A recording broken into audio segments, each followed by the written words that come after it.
నమస్తే, నా పేరు చింతా రాజశేఖర్. ఈ రోజున హరిరామ జోగయ్య గారు ఒక లెటర్ రాశారు. అందులో ఆయన ఒక ఇంటర్వ్యూలో రెండు ఇంటర్వ్యూస్ లోకేష్ చంద్రబాబే ముఖ్యమంత్రి అని ప్రస్తావించడం, అది పవన్ కళ్యాణ్ కూడా సమ్మతమే అని ప్రస్తావించిన అంశాన్ని ఊటగిస్తూ ఆయన రాశారు. జన సైనికుల కలలేమైపోవాలి, రెండు కుటుంబాలు, రెండు కులాలు రాజ్యం వెళ్తున్నాయి కదా, బడుగు బలహీన వర్గాలకి మీరు రాజ్యాధికారం ఎప్పుడు ఇప్పిస్తారు, ఇవన్నీ చెప్తూ ఆయన ఏదో నిర్వేదం చెప్తున్నారు. ఆయన హరిరామ జోగయ్య గారు, మీరు ఒక విషయం పెట్టుకోండి. చంద్రబాబు నాయుడు పవన్ కళ్యాణ్ పొత్తు పెట్టుకున్నది 5 లక్షల కోట్ల దోపిడీ చేయడం కోసమే. వీళ్ళిద్దరూ పొత్తు ఎందుకు పెట్టుకున్నారంటే, ఆంధ్రప్రదేశ్ లో అమరావతి ఏకైక రాజధాని అని చెప్పి, అంటే గత 2014-19లో చంద్రబాబు నాయుడు అమరావతి రాజధాని అనే దానిని ప్రభుత్వ ఖజానాకి రావాల్సిన 5 లక్షల కోట్ల రూపాయలు కొల్లగొట్టి ఆయన దోచుకుందామని ప్లాన్ వేశారు. ఈలోగా జగన్మోహన్ రెడ్డి గారు ముఖ్యమంత్రి అయ్యారు. జగన్మోహన్ రెడ్డి గారు 3 రాజధానుల ప్రకటన తెర మీద తీసుకురాగానే వీళ్ళ ఆశలన్నీ పటాపంచలైపోయాయి. పవన్ కళ్యాణ్ కూడా దాంట్లో గణనీయమైన వాటా ఉంది. మీరేమో చెప్తున్నారు పవన్ కళ్యాణ్ ఏదో సచ్చీలుడు అయినట్టు, ఏదో అవినీతి రహితుడు అయినట్టు, ఏదో నిజాయితీ పడినట్టు మీరు ఎవరో కలలు కంటున్నారు. కానీ పవన్ కళ్యాణ్ తన సొంత కార్యకర్తల దగ్గర ఇన్సూరెన్స్ పేరు మీద దోపిడీ చేస్తున్నారు. ఇక్కడ చెప్పాల్సిన నేను విషయం ఏంటంటే, క్లుప్తంగా చెప్తాను. పవన్ కళ్యాణ్ 500 రూపాయలు మీరు కియాసీలకు సభ్యత్వానికి కడితే నేను 1700 జోడించి మీ ప్రీమియం చెల్లిస్తున్నాను ఆ 5 లక్షల ప్రమాద బీమాకి అని చెప్పేసి పవన్ కళ్యాణ్ నోట చెప్పకపోయినా గానీ వాళ్ళ కార్యకర్తలందరూ, శివశంకర్ గానీ, లేకపోతే అధికార ప్రతినిధి వివేక్ బాబు గానీ, లేకపోతే చాలా మంది చెప్పారు. ఫేస్బుక్ లో స్థానిక నాయకులు అందరూ చెప్పారు, మీరు కట్టే 500కి పవన్ కళ్యాణ్ 500 రూపాయలు జోడించి ప్రీమియం కడితే మీకు 5 లక్షల ప్రమాద బీమా ప్రీమియం అవుతుంది. కానీ ఇది పచ్చి బూటకం. ఎందుకంటే హరిరామ జోగయ్య గారు పోస్ట్ ఆఫీస్ లో, సమీప పోస్ట్ ఆఫీస్ లో 399 రూపాయలు కడితే, కేవలం 399 రూపాయలు కడితే 10 లక్షల ప్రమాద బీమాతో పాటు చదువుకి, పిల్లల చదువుకి గరిష్టంగా ఇద్దరు పిల్లల వరకు గరిష్టంగా ఒక్కొక్క పిల్లవాడికి 1 లక్ష రూపాయలు చొప్పున చదువుకి ఇస్తారంటే 12 లక్షలు, ఆసుపత్రి ఖర్చుకి 60,000, కుటుంబ రవాణాకి 25,000, ఒకవేళ పాలసీదారు మరణిస్తే అలాగే అంత్యక్రియలకు 5,000, అంటే దాదాపు 13 లక్షల రూపాయలు గరిష్టంగా చేరే అవకాశం ఉండే పాలసీకి 399 రూపాయలు మాత్రమే పోస్ట్ ఆఫీస్ లో. మరి ఏ పాలసీ కడుతున్నాడు పవన్ కళ్యాణ్? మీరు 500 కట్టండి, నేను 1500 కడతాను, 2000 కడుతున్నానని చెప్పి ఎందుకు నమ్మిస్తున్నారు?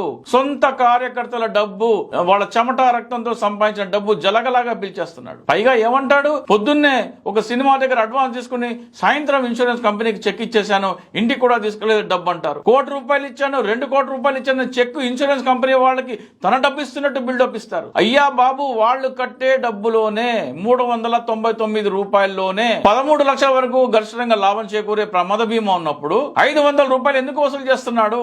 అదనంగా నేను డబ్బులు ఎందుకు చెల్లిస్తున్నాను మభ్య పెడుతున్నాడు?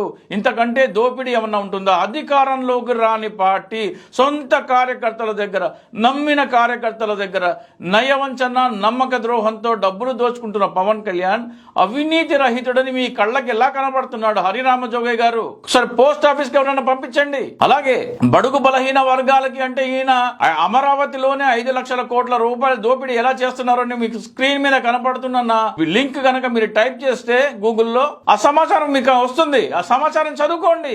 తోడు దొంగలు వీళ్ళిద్దరు.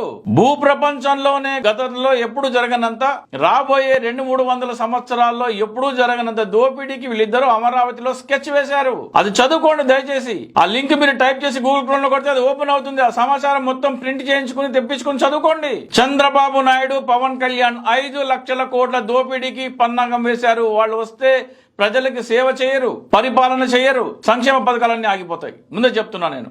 జగన్మోహన్ రెడ్డి గారు ఇన్ని సంక్షేమ పథకాలు ఇచ్చారు కదా, అయినా కానీ అతను ప్రజలు ఓడించారంటే ప్రజలు సంక్షేమ పథకాలను తిరస్కరించారు అని ప్రచారం చేస్తాడు.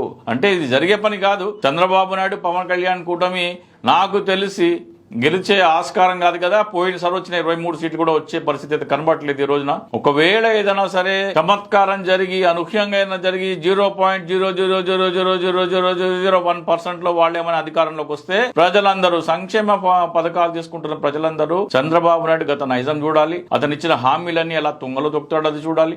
అది ఏమంటాడు, అన్ని సంక్షేమ పథకాలు ఇచ్చిన జగన్మోహన్ రెడ్డి గారిని ఓడించారంటే ప్రజలకు సంక్షేమ పథకాలంటే ఇష్టం లేదని చెప్తాడు. చంద్రబాబు నాయుడు, పవన్ కళ్యాణ్ ప్లేట్ తిప్పడంలో అందులో సిద్ధహస్తులు. కాబట్టి దయచేసి ఇది మాత్రం, ఈ ఆల్టర్నేటివ్ మాత్రం కాదు. ఈ రోజున ఆంధ్రప్రదేశ్ ప్రజల ముందర ఉన్న రెండు ఆల్టర్నేటివ్స్ లో, అంటే జగన్మోహన్ రెడ్డి గారు, చంద్రబాబు నాయుడు గారు, ఇద్దరు ఆల్టర్నేటివ్స్ లో జగన్మోహన్ రెడ్డి గారు కోటి రెట్లు మేలు చంద్రబాబు నాయుడు కంటే. దయచేసి మీరు ప్రజలని మభ్యపెట్టి అయోమయంలోకి నెట్టి లేనిపోని కన్ఫ్యూజన్ క్రియేట్ చేయొద్దు. ముందు మీరు కన్ఫ్యూజన్ నుంచి బయటికి రండి. చంద్రబాబు నాయుడుతో పొత్తు పెట్టుకున్నదే బేషరతుగా. సీఎం పదవి లేకపోయినా, సగం సీట్లు లేకపోయినా, మీరు అన్నట్టు 60 సీట్లు లేకపోయినా, 25 సీట్ల లోబడైనా సరే ఆయన పొత్తు పెట్టుకునేది అమరావతిలో చేయబోయే దోపిడీ గురించి.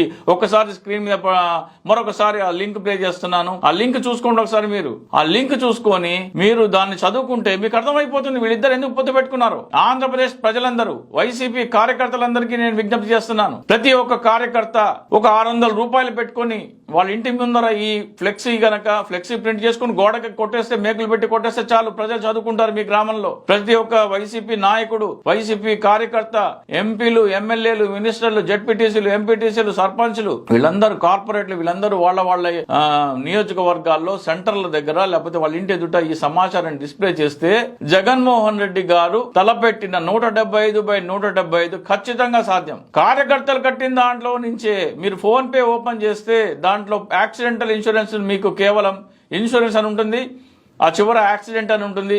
ఆ యాక్సిడెంట్ ఇన్సూరెన్స్ లో మీరు 249 రూపాయలు కడితేనే 5 లక్షల ప్రమాద బీమా మీ ఫోన్ పేలో అందుబాటులో ఉంది.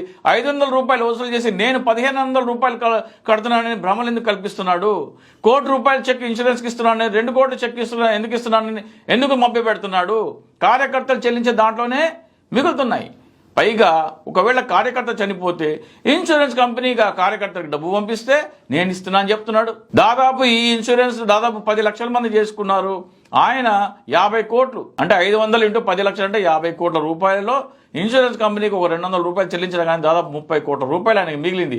ఆ 30 కోట్ల రూపాయలతోనే రైతులకు పంచుతా ఏం చెప్తున్నాడు? నా కష్టార్జితం పంచుతున్నాడు. ఇంత నయవంచకుడు, ఇంతటి నమ్మక ద్రోహి మీకు అమాయకుడిగా ఎలా కనపడుతున్నాడు? హరిరామ జోగయ్య గారు, కళ్ళు తెరవండి, దయచేసి కళ్ళు తెరవండి, వాస్తవాలు గ్రహించండి. జై హింద్.